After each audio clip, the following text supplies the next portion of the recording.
Very good morning students, welcome to Shri Sai Mahavidyalaya CP. आज 8 तारीख को मैं आपको मैनेजमेंट ग्रुप का बिजनेस लॉ सब्जेक्ट पढ़ाने जा रहा हूं, जिसकी पहली यूनिट का पहला ही चैप्टर का नाम जो है भारतीय अनुबंध अधिनियम 1872। तो पहले हम यह जानने की कोशिश करेंगे कि भारतीय अनुबंध है क्या या फिर अनुबंध क्या है। अधिनियम से आप तात्पर्य समझते होंगे, विशेष प्रकार का एक नियम होता है, कानून होता है जो अधिनियम की तरह के नाम से जाना जाता है। अनुबंध की ओर जब हम आते हैं तो यह व्यावसायिक इकाई का महत्वपूर्ण हिस्सा होता है और अनुबंध सदैव दो पक्षों के मध्य होता है। एक पक्ष दूसरे पक्ष के साथ अनुबंध करता है। फॉर एग्जाम्पल, यदि एक पक्ष दूसरे पक्ष से कुछ समय में किसी भी वस्तु या सामग्री की डिमांड करता है और उसके बदले वो दूसरे पक्ष को पे करता है या फिर उसकी जो कीमत होती है उसे अदा करता है। अब इसमें समय भी अनिवार्य हो जाता है। मान लीजिए क्योंकि ठंडी का टाइम है तो इस टाइम पे रजाई और गद्दे वगैरह बनाए जाते हैं, तो किसी व्यक्ति को 5 रजाई चाहिए, तो सामने वाले व्यक्ति को यानी जो रजाई बनाता है या बनवाता है कुछ भी, तो उससे वो बोलता है कि 2 दिन में 5 रजाई वो बना करके उसे प्रोवाइड करें। यदि 2 दिन में आप दे देते हो तो आपकी जो कीमत है तो वो दे दी जाएगी। यदि 2 दिन में आप नहीं दे पाते तो हम आपका सामान कम दाम में लेंगे या फिर नहीं लेंगे। तो अनुबंध का मतलब क्या समझ रहे हैं हम? एक पक्ष द्वारा दूसरे पक्ष के साथ किए हुए व्यावसायिक व्यवहार को दर्शाता है। आते हैं कुछ बुक से संबंधित बातों पर, क्योंकि आप नाम ही देख रहे हैं भारतीय अनुबंध अधिनियम 1872। इससे ये स्पष्ट हो रहा होगा कि ये जो भारतीय अनुबंध अधिनियम बना है वो 1872 में पूरी तरह से लागू कर दिया, जिसमें कुछ इंपॉर्टेंट चीजें हैं जिनको आप थोड़ा सा नोट डाउन भी करना हो तो कर सकते हो या फिर रिपीटली और ध्यान से जरूर उसको सुनिएगा, जिससे आपको ये चीजें ध्यान करें। तो क्या है कि वर्ष 1861 में तृतीय विधि आयोग के समक्ष अनुबंध विधि के बारे में अध्ययन और सिफारिश करने का दायित्व सौंपा गया था और दायित्व सौंपने के बाद में आयोग ने वर्ष 1866 में अपनी रिपोर्ट प्रस्तुत की जिसे ब्रिटिश संसद में विचार हेतु रखा गया। संसद ने विधेयक पारित किया, यानी विधियां पारित की, उससे संबंधित कार्यवाही प्रारंभ की और 25 अप्रैल 1872 को, ध्यान से सुनिएगा, 25 अप्रैल 1872 को गवर्नर जनरल की सहमति प्राप्त करने के पश्चात, यानी गवर्नर जनरल की जो सहमति होती है वो प्राप्त करने के बाद अनुबंध अधिनियम 1872 अस्तित्व में आया, यानी 1872 में अस्तित्व में आ गया। और 1 सितंबर 1872 से पूरी तरह से लागू कर दिया गया। ठीक, अब इस अनुबंध अधिनियम में कई प्रकार के व्यवसायिक व्यवहारों के लिए या किसी भी प्रकार का अनुबंध किया जाता है तो उसके अलग अलग नियम या कानून जिसको कहते हैं बनाए गए। तो यह कंप्लीटली कब लागू किया गया? 1 सितंबर 1872 को पूरी तरह से लागू कर दिया गया। क्या लागू कर दिया गया? भारतीय अनुबंध अधिनियम। अब आते हैं हम अनुबंध की प्रकृति पे। तो जैसा कि शुरू में हमने बताया कि व्यावसायिक व्यवहारों के लिए अनुबंध बहुत ही अनिवार्य होता है। तो अनुबंध अधिनियम का व्यापार और वाणिज्य के क्षेत्र में महत्वपूर्ण स्थान है। अनुबंध से संबंधित राज नियम का वर्णन राज नियम की ऐसी शाखा के रूप में किया जाता है जिसके अंतर्गत उन परिस्थितियों को निर्धारित किया जाता है। ठीक है, अब राज नियम क्या होते हैं? राज नियम जो हर स्टेट के अपने अलग नियम होते हैं। ठीक, और फिर होता है केंद्र नियम। ठीक है, तो राज नियम और केंद्र नियम। ठीक है, केंद्र नियम को भी राज नियम ही कहा जाएगा। यानी जब सरकार आती, किसी की सरकार होती है, उस सरकार द्वारा जो नियम बनाए जाते हैं, जो कानून बनाए जाते हैं, जो चीजें पारित की जाती हैं, उनका पालन करें। ठीक है, और सभी क्षेत्रों में ये चीजें होती हैं। अब इसमें अनुबंध में ही 2 चीजें और आती हैं। एक होता है वचनदाता और दूसरा होता है वचन ग्रहीता। अब हम समझ लेते हैं कि वचनदाता क्या है और वचन ग्रहीता क्या है। वचनदाता वह पक्ष होता है जिसके द्वारा किसी भी अनुबंध के लिए वचन दिया जाता है, या फिर ऐसा पक्ष जो किसी भी अनुबंध के लिए वचन देता है उसे वचनदाता कहते हैं। और उस वचनदाता द्वारा जो वचन दूसरे पक्ष को दिया गया और वह दूसरा पक्ष उस वचन को एक्सेप्ट करता है, ग्रहण करता है, उसे वचन ग्रहीता कहते हैं। यानी 2 चीजें आपकी क्लियर हो जानी चाहिए कि वचनदाता क्या है और वचन ग्रहीता। यानी वचन देने वाला वचनदाता हो जाता है और वचन को ग्रहण करने वाला, उस पर अमल लाने वाला व्यक्ति क्या हो जाता है? पक्ष वचन ग्रहीता हो जाता है। अब हम आते हैं कि कुछ परिभाषाएं अलग अलग क्षेत्र से, अलग अलग विषय समूह को लेकर के अनुबंध के बनाए हुए हैं, जिसमें पहला आता है प्रस्ताव, यानी प्रपोजल। प्रस्ताव से आप समझ रहे होंगे तात्पर्य, किसी भी पक्ष द्वारा किसी भी दूसरे पक्ष को किसी भी प्रकार का प्रस्ताव देना। तो प्रस्ताव में हम क्या करते हैं? जब एक व्यक्ति किसी दूसरे व्यक्ति से किसी कार्य को करने और ना करने के विषय में अपनी इच्छा या उद्देश्य को प्रकट करता है, अपनी इच्छा या उद्देश्य को प्रकट करता है ना? तो और दूसरा व्यक्ति उस कार्य को करने अथवा ना करने के संबंध में अपनी सहमति प्रदान करना। यानी स्पष्ट बात आती है, किसी एक व्यक्ति द्वारा किसी कार्य को करने, या फिर ना करने, और दूसरे व्यक्ति द्वारा उस कार्य को करने या ना करने की सहमति प्राप्त करना। ठीक, तो वहां पे प्रस्ताव साबित होता है। दूसरा आता है वचन, प्रॉमिस। वचन यानी एक पक्ष द्वारा दूसरे पक्ष,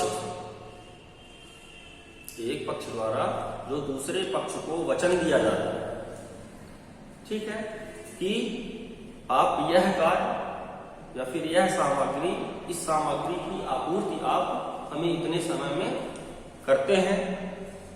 यदि सामने वाला व्यक्ति यानी दूसरा पक्ष जो होता है वो इसके लिए करने और ना करने दोनों चीजें हो सकती हैं, भाई कर भी सकता है और नहीं भी कर सकता है।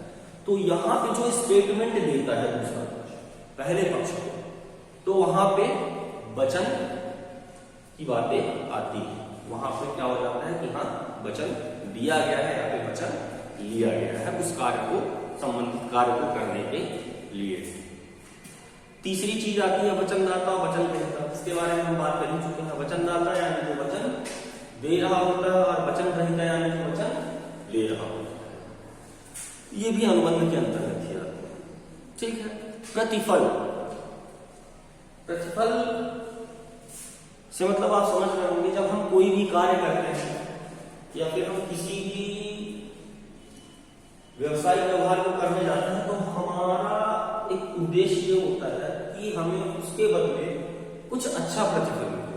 वह प्रतिफल प्रॉफिट के रूप में हो सकता है, यानी चल संपत्ति या अचल संपत्ति दोनों के रूप में हो सकता है। ठीक है, तो हो गया प्रतिफल। ठहराव, ठहराव क्या है? स्टेबिलिटी, यानी जब प्रत्येक वचन और वचनों को, प्रत्येक समूह एक दूसरे के लिए प्रतिफल यानी प्रॉफिट हो, ठीक है, तब वहां ठहराव होता है। ठीक।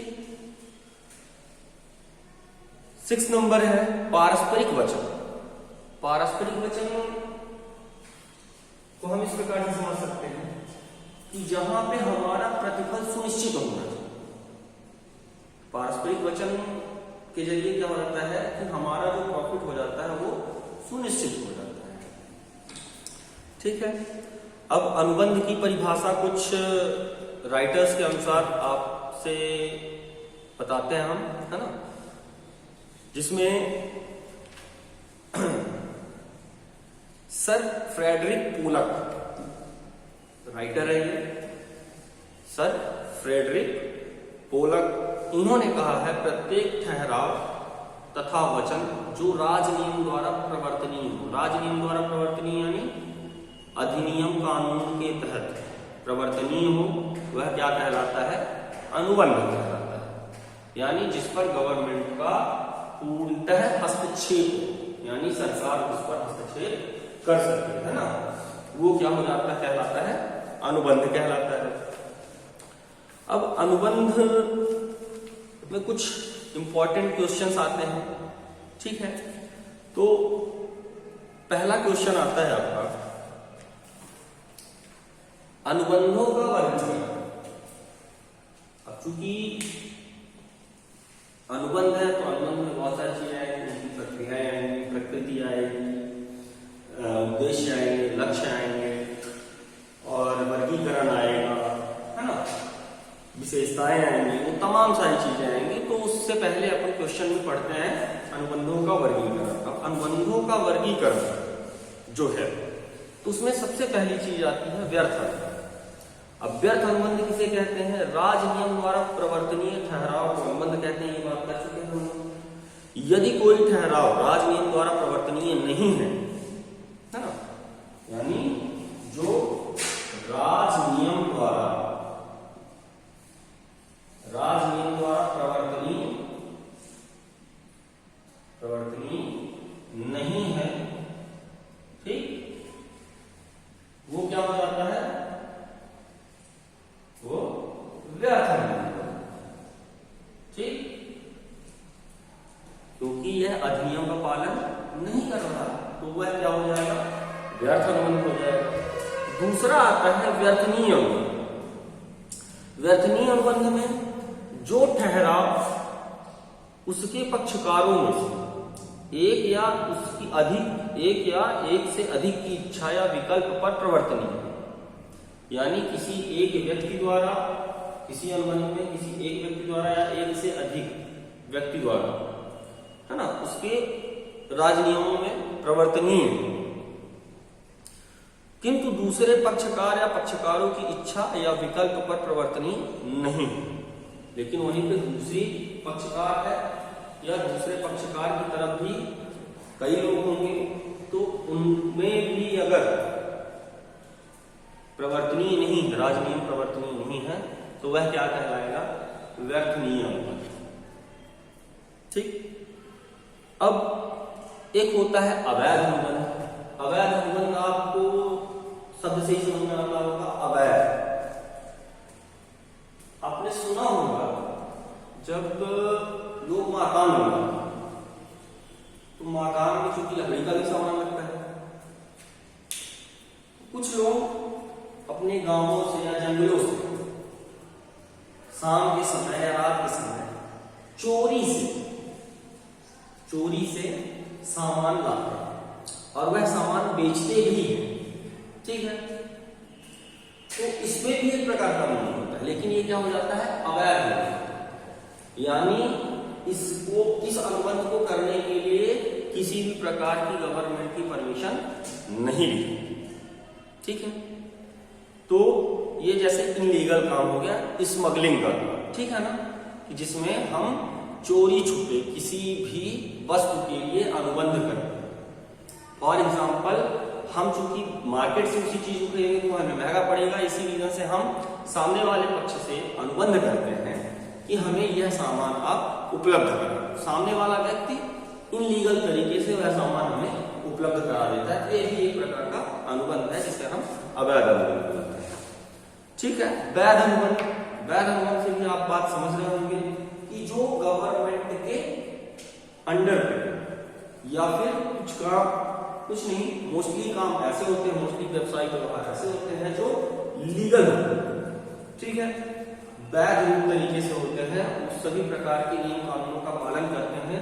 और ऐसे अनुबंध एक पक्ष द्वारा दूसरे पक्ष के साथ में ऐसे जब अनुबंध बनाए जाते हैं, व्यवसायिक व्यवहार के जरिए अनुबंध किए जाते हैं, उन्हें हम वैध अनुबंध बोलते हैं।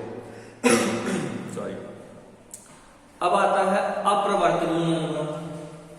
कुछ अनुबंध ऐसे होते हैं जो अप्रवर्तनीय, यानी जिनका परिवर्तन हम नहीं कर सकते। फॉर एग्जाम्पल, कि हम 1 साल के लिए बालू का टेंडर किसी को भी दे देते हैं, तो 1 साल तक वह अनुबंध उसी के साथ में रहेगा, ठीक है। उस अनुबंध को हम उस निश्चित समय से पहले परिवर्तित नहीं कर सकते, वह क्या हो जाएगा, अप्रवर्तनीय अनुबंध हो जाएगा, ठीक है। फिर आता है प्रत्यक्ष अनुबंध और अप्रत्यक्ष अनुबंध। प्रत्यक्ष अनुबंध में क्या होता है, जब अनुबंध की शर्तें लिखित या मौखिक शब्दों द्वारा व्यक्त हो, लिखित या मौखिक शब्दों द्वारा क्या हो, स्पष्ट हो, ठीक है, सुनिश्चित हो, उसे हम क्या बोलेंगे, प्रत्यक्ष अनुबंध बोलेंगे। लेकिन वहीं पे ये शर्तें लिखित या मौखिक ना हो तो अप्रत्यक्ष हो जाती है, ठीक है।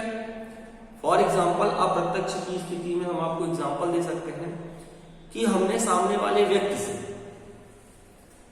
सिर्फ इच्छा जाहिर की कि हमें इस चीज की आवश्यकता है, और दूसरा पक्ष उसका प्रोडक्शन करता है और यह उम्मीद लगा करके रखता है कि हम उस प्रोडक्शन को लें, तो वह क्या हो जाएगा, वह आपका अप्रत्यक्ष अनुबंध हो जाएगा, ठीक है।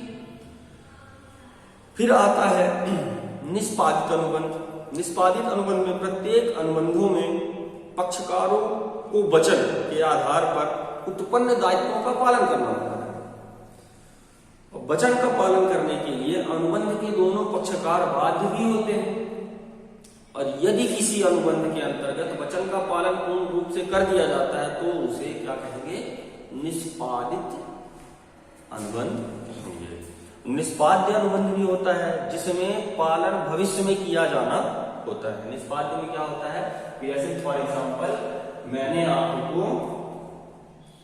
मैं कोई घर बनवाने जा रहा होता हूं, या फिर मान लीजिए हमको अपने घर को बनवाना है, तो हमें अपना घर 2 साल बाद बनवाना है, तो हम उस 2 साल बाद बनाने वाले घर की जो सामग्री की आवश्यकताएं हैं उसके लिए हम 2 साल पहले ही किसी व्यक्ति के साथ अनुबंध कर लेते हैं, वो क्या हो जाता है, निष्पाद्य हो जाते हैं। कहने का मतलब कि हम जो भविष्य वाली व्यवहारिक सौदेबाजी कर लेते हैं, है ना, उसमें वो निष्पाद्य अनुबंध कहलाएगा। अब एक पक्षीय और द्विपक्षीय भी आते हैं। एक पक्षीय अनुबंध क्या है और द्विपक्षीय अनुबंध क्या है। तो एक पक्षी जैसे आप समझ रहे होंगे, एक पक्ष, और द्विपक्षीय मतलब 2 पक्ष। लेकिन एक पक्ष अनुबंध में आप थोड़ा समझिएगा यह एक पक्षीय अनुबंध तब कहा जाएगा जब एक पक्षकार अपने दायित्वों का पालन कर चुका होता है और दूसरा पक्षकार अपने दायित्वों का पालन किया जाना शेष रह जाता है।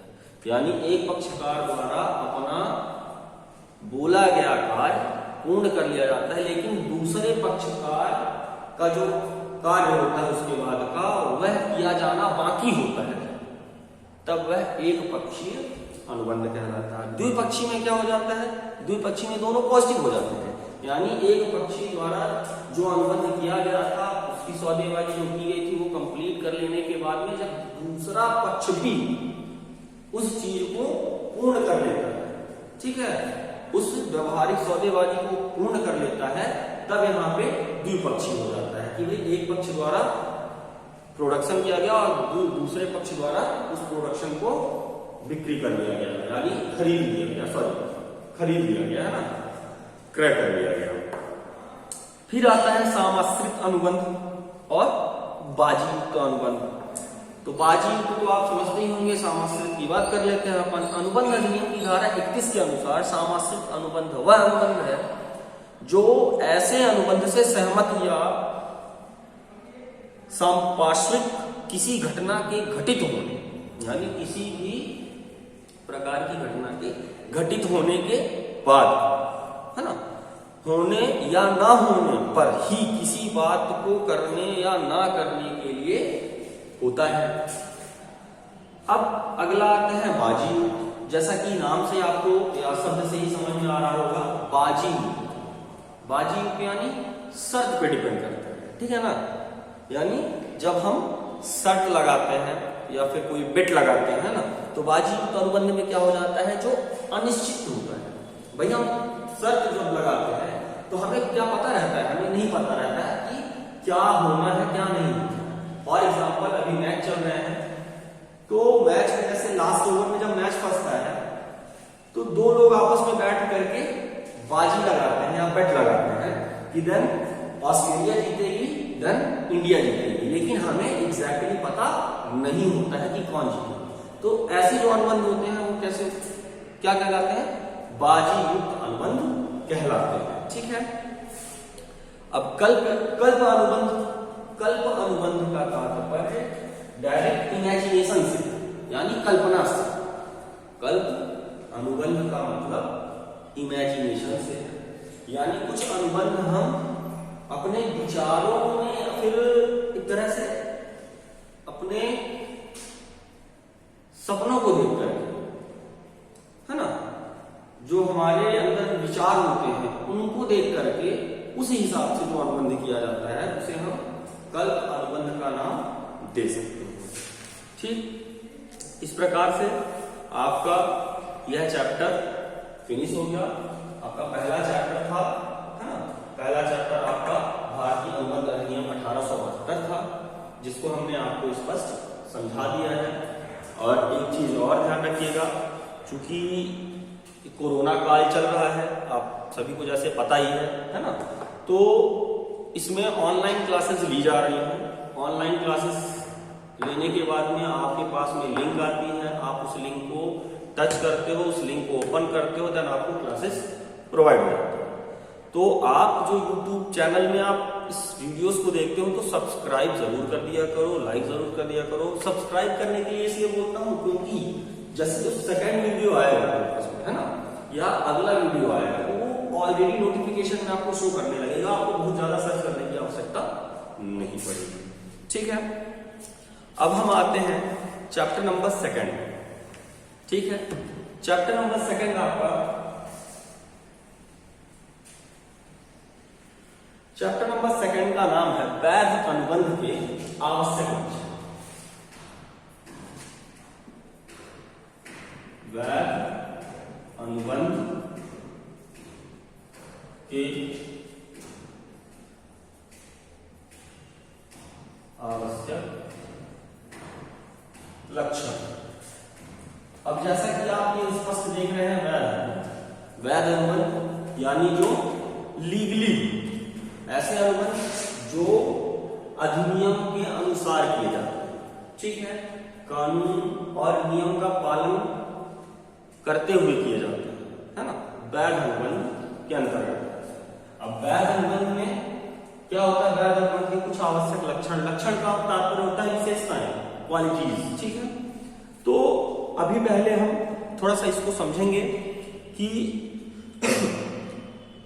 जैसा कि आपको पता है कि वे ठहराव जो राजनियम द्वारा प्रवर्तनीय है वो अनुबंध कहलाते हैं, है ना। सभी ठहराव अनुबंध हैं यदि वे पक्षकारों की स्वतंत्र सहमति से किए जाए। पक्षकारों की स्वतंत्र सहमति के मतलब यानी उसकी इच्छा के अनुसार, उस पर कोई दबाव ना हो, अपनी इच्छा के अनुसार जो अनुबंध करता है उसकी सहमति हो।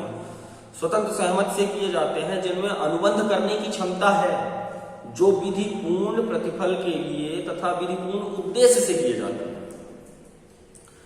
और जो इस अधिनियम के द्वारा व्यर्थ घोषित नहीं कर दिए गए। इसके अतिरिक्त यदि भारत में प्रचलित किसी विशेष राजनियम द्वारा अनिवार्य हो तो ठहराव का लिखित साक्षियों द्वारा प्रमाणित और रजिस्टर्ड होना भी आवश्यक है। रजिस्टर्ड जैसे आप जानते हैं पंजीकृत करना, है ना। साक्षियों का मतलब होता है यानी एक तरह से गवाह, है ना, जिसके सामने अनुबंध किया गया तो वह साक्षी होना चाहिए, ठीक है। तो साक्षियों द्वारा प्रमाणित भी होना चाहिए, ठीक। अब इसमें कुछ इंपॉर्टेंट चीजें आती हैं, ठीक है।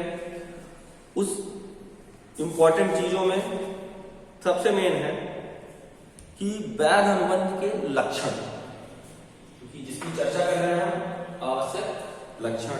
तो आवश्यक लक्षण में पहला लक्षण आता है ठहराव के साथ प्रस्ताव और स्वीकृति।